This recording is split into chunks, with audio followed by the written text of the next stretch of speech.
घटनेचे शिल्पकार डॉक्टर बाबासाहेब आंबेडकरांचे खरे अनुयायी कोण? मोदींची भाजप की राहुल गांधींची काँग्रेस?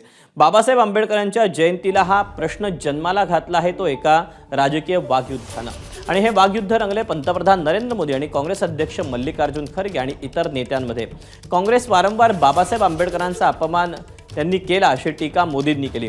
तर बाबासाहेब आंबेडकरांचे कोणते विचार भाजपनं अंमलात आणले असा प्रतिसवाल खरगेंनी विचारलाय.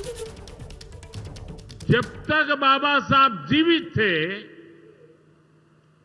कांग्रेस ने उन्हें अपमानित किया. दो बार उन्हें चुनाव हरवाया.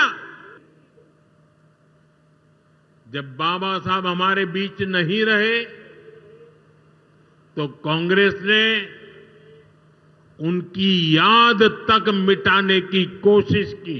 लोगों को बोलने लगाते हैं जो कांग्रेस के खिलाफ, नेहरू जी के खिलाफ, हमारे खिलाफ, ये कहते हैं कि इन्होंने क्या किया.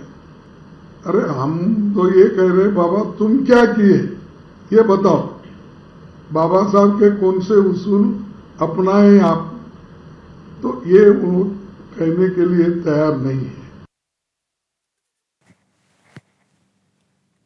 तर बाबासाहेब आंबेडकरांच्या पराभवाला आरएसएस आणि जनसंघ जबाबदार होतं, त्यामुळे पंतप्रधानांनी अर्धवट माहिती देऊ नये असा पलटवार प्रकाश आंबेडकरांनी केला.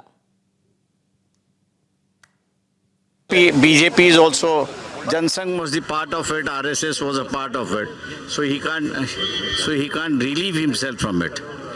So he should not spare, as a prime minister, he should not use the prime minister's office to spread half truth. I would say he should speak the full truth.